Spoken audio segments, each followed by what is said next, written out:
हाय। आप सबको पता है कंपोजिशन, ऐसे, निबंध, ये काफ़ी जगह पे लिखवाया जाता है। जैसे आप स्कूल पढ़ते हैं, हाई स्कूल में 8th 9th 10th में 11th 12th में, अगर आर्ट्स कॉमर्स लिया है तो भी इंग्लिश का पेपर है तो वहाँ पे कंपोजिशन लिखना पड़ता है, जिसे कई जगह पे ऐसे कहा जाता है, हिंदी में जिसे निबंध कहा जाता है।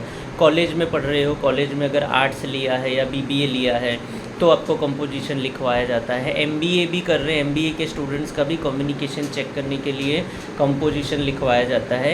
यहाँ तक कि आजकल बड़ी बड़ी जो एमएनसी कंपनीज़ है, जैसे इंटरनेशनल बीपीओ या इंटरनेशनल केपीओ है, जहाँ पे आपका कम्युनिकेशन चेक करने के लिए कंपो लिखवाया जाता है।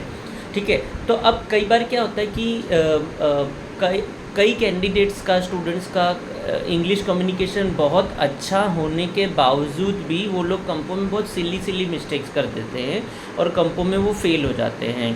तो वो क्या सिली मिस्टेक्स है, क्या ध्यान में रखने वाले पॉइंट्स है, मैं आज आपको इस वीडियो में बताता हूँ।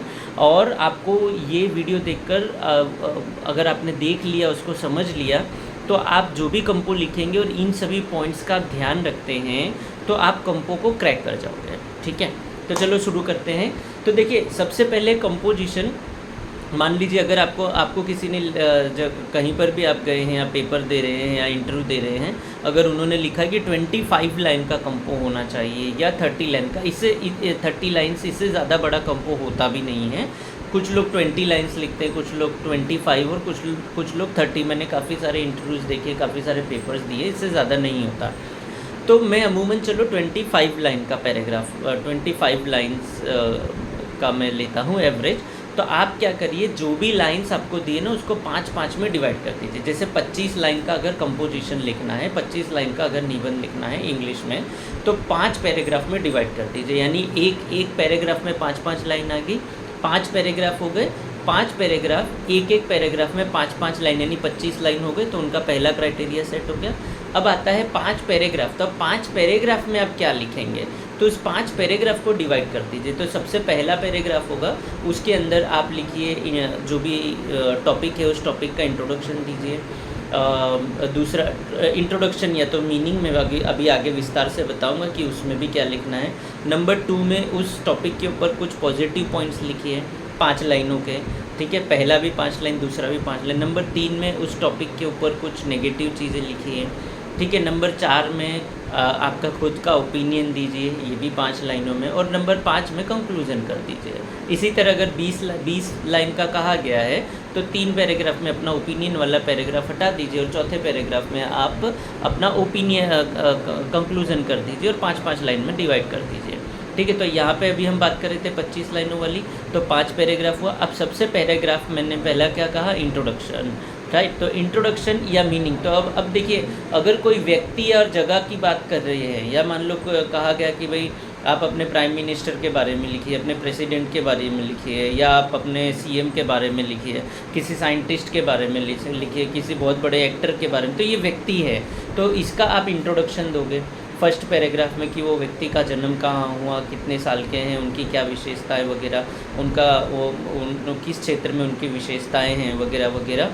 अगर कोई जगह का है तो भी आप इंट्रोडक्शन देंगे, क्योंकि जैसे मान लो अगर अहमदाबाद के बारे में है तो अहमदाबाद का इंट्रोडक्शन देना। आप जो भी शहर के बारे में, सिटी, स्टेट या कंट्री के बारे में कोई पूछ रहा है, कोई मंदिर मस्जिद के बारे में पूछ रहा है, कोई गुरुद्वारा क्रिश्चियन या चर्च के बारे में पूछ रहा है, तो भी आप उनका इंट्रोडक्शन दोगे कि वो कहाँ हैं, किस क्षेत्र में है। जैसे सिटी है तो कौन से स्टेट में है, मंदिर है या मस्जिद है, गुरुद्वारा है तो वो कौन से स्टेट में है, राइट, और कौन से सिटी में है, कितनी दूर पे है, नज़दीकी रेलवे स्टेशन क्या है वगैरह वगैरह।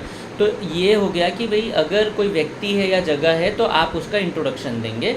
अगर मीनिंग, मतलब मान लो अगर कोई चीज़ वस्तु है, जैसे कंप्यूटर के ऊपर लिखना है, मोबाइल के ऊपर लिखना है, इंटरनेट के ऊपर लिखना है, या ई कॉमर्स के ऊपर लिखना है, बॉटल के ऊपर लिखना है, कोई इलेक्ट्रॉनिक, आजकल इलेक्ट्रॉनिक स्कूटर के बारे में पूछ सकते हैं, काफ़ी चल रहा है, ईवी कार के बारे में पूछ सकते हैं, तो उसका मीनिंग बताएंगे। तो फर्स्ट पैराग्राफ हो गया कि आपको पता चल गया इंट्रो कहाँ देना है और मीनिंग कहाँ पे लिखना है, 5 लाइन का हो गया, फर्स्ट पैराग्राफ निकल गया।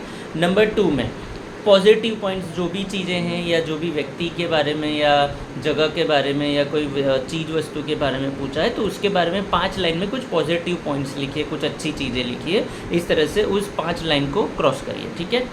नंबर 3 में नेगेटिव पॉइंट्स लिखिए 5 लाइन के। नंबर 4 में आप अपना ओपिनियन लिखिए कि आपके ओपिनियन उस पर्टिकुलर टॉपिक, उस व्यक्ति या जगह के ऊपर या उस चीज़ के ऊपर क्या है।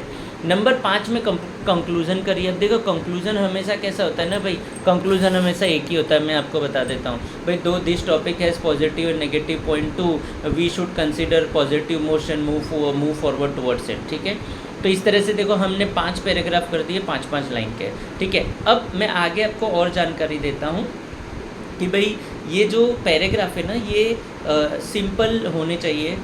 इस तरह से नहीं कि ये देखो पैराग्राफ मैंने कहा आपको intro, positive, negative, your opinion, conclusion, वहाँ लिखना नहीं है। ये आपकी जानकारी के लिए मैं बोल रहा हूँ। कुछ लोग क्या करते हैं कि मैंने इससे पहले भी वीडियो बनाया था, तो वो पैराग्राफ के स्टार्ट के पहले ऊपर लिख देंगे इंट्रो, सेकंड पैराग्राफ में पॉजिटिव, थर्ड में नेगेटिव, ऊपर टैग लाइन दे देंगे, फिर लिखे। अरे ऐसा नहीं, ये आपकी जानकारी के लिए है ना। तो फर्स्ट पैराग्राफ में इंट्रोडक्शन लिखना है बट ऊपर इंट्रो नहीं लिखना है, राइट। ये आपकी जानकारी के लिए है, ठीक है। दूसरा, कई लोग इसको नोट्स की तरह लिख देते हैं, हर लाइन के आगे या हर पैराग्राफ के आगे डैश कर देंगे, नोट्स की तरह बनाएंगे। ऐसा नहीं है, कंपो हमेशा सीधा पैराग्राफ वाइज आता है, कहीं पे भी लाइन या डैश नहीं होता, ठीक है। और सबसे बड़ी बात ना, ये चीज़ें आपकी हैंड राइटिंग जो है वो रीडेबल हैंड राइटिंग होनी चाहिए। काफ़ी कैंडिडेट्स या स्टूडेंट कर्सिव हैंड राइटिंग में या रनिंग हैंड राइटिंग में लिखते हैं, जो सब लोग नहीं समझ पाते हैं। हैंड रिटन मतलब आपका जो हैंड राइटिंग है वो छोटा खुले हैंड राइटिंग होते हैं ना, थोड़े दूर रहते हैं, वैसे अक्षर लिखिए। जैसे MALIK, मेरा नाम मलिक है, तो M फिर A फिर LI और K, इस तरह से जो भी वर्ड्स आप लिखिए छोटा लिखिए, ताकि जो पढ़ रहा है ना, चाहे बच्चा पढ़े चाहे बूढ़ा पढ़े, और वो पढ़ सके, उसी को कहते हैं रीडेबल हैंड राइटिंग। तो आप समझ लो, अगर आप कर्सिव हैंड राइटिंग या रनिंग लिखोगे तो बच्चा या बूढ़ा तो पढ़ नहीं पाएगा। एक मोस्ट इम्पॉर्टेंट, इंटरव्यू कहीं अगर आप देने जा रहे हैं, वहाँ 100, 150, 200 लोग जाते हैं, मगर इंटरव्यू तो 2 या 5 ही लोग होते हैं। तो अगर उससे कोई वर्ड आपका समझ में नहीं आया ना, जो कर्सिव में आपने स्पेलिंग सही लिखी है ना, मगर उसको वर्ड समझ में नहीं आया तो वो राउंड कर देगा और वो मिस्टेक निकाल देगा। तो वही चीज़ अगर आपकी रीडेबल हैंड राइटिंग में होगी, उसको समझ में आएगा, तो वो मार्क्स आपका नहीं कटेगा, ठीक है। दूसरा चीज़ ये है कि ग्रामर रिलेटेड में क्या ध्यान रखना है। तो ग्रामर में देखो पंक्चुएशन का बहुत ध्यान रखना होता है। तो पंक्चुएशन में कहाँ फुल स्टॉप लगाना, कहाँ पे कॉमा लगाना। तो फुल स्टॉप देखो हमेशा ना सेंटेंस के एंड में लगाया जाता है, राइट। कुछ लोग क्या करते हैं, थोड़ा कुछ लिखे, मस्त बिंदी बना दिए छोटी सी। अरे वो बिंदी नहीं हो भाई, वो फुल स्टॉप गिनाया जाएगा, उसको वो फुल स्टॉप का मान के वो मार्क्स काट लेगा आपका। नहीं, जहाँ पर लग रहा है आपने एक सेंटेंस का कंप्लीशन किया, आपने एक सेंटेंस कंप्लीट किया, अब नया सेंटेंस यूज़ करने जा रहे हैं, वहाँ पे फुल स्टॉप करिए।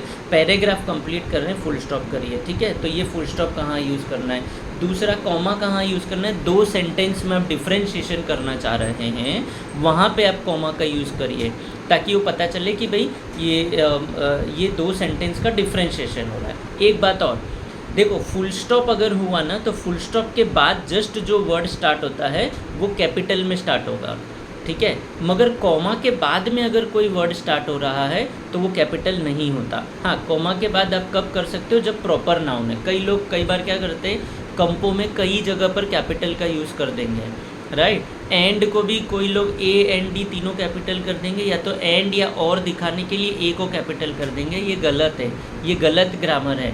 सही ग्रामर क्या है, अगर आपको पूरे कंपो में कहीं पर भी कैपिटल का यूज़ करना है तो प्रॉपर नाउन होना चाहिए। प्रॉपर नाउन यानी पर्सन या तो प्लेस का नाम। जैसे person Narendra Modi N capital होगा, अमिताभ बच्चन A कैपिटल होगा, सलमान खान S कैपिटल होगा, मलिक M कैपिटल होगा। कोई प्लेस का नाम है, मुंबई है M कैपिटल होगा, महाराष्ट्र है M कैपिटल होगा, गुजरात है G कैपिटल होगा, अहमदाबाद है A कैपिटल होगा, इंडिया है I कैपिटल होगा। तो ये पर्सन या तो प्लेस हुए। अगर आपका भी नाम है अजय, विजय, A कैपिटल होगा, V कैपिटल होगा, ठीक है।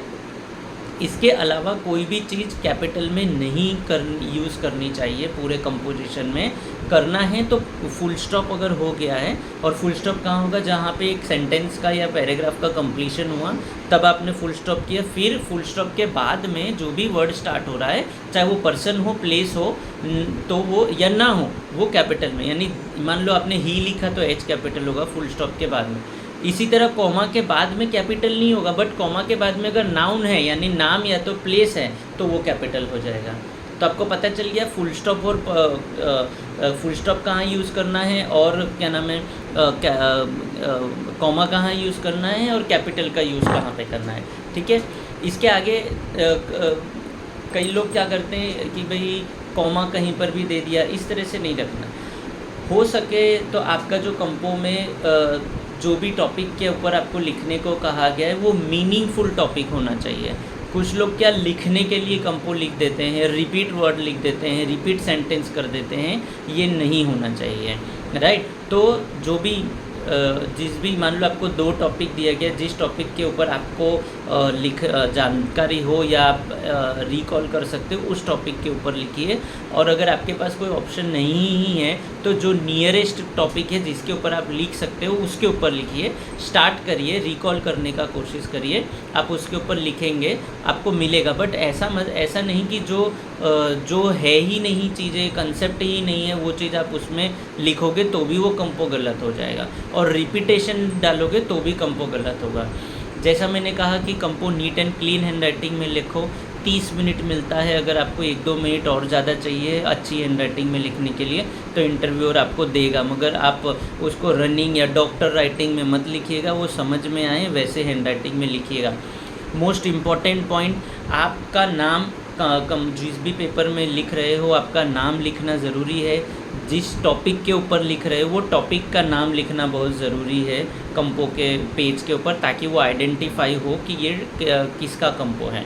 ठीक है। इसी तरह की और वीडियोस आपको जाननी हो तो आप मेरा वीडियो देखते रहिए। Thank you.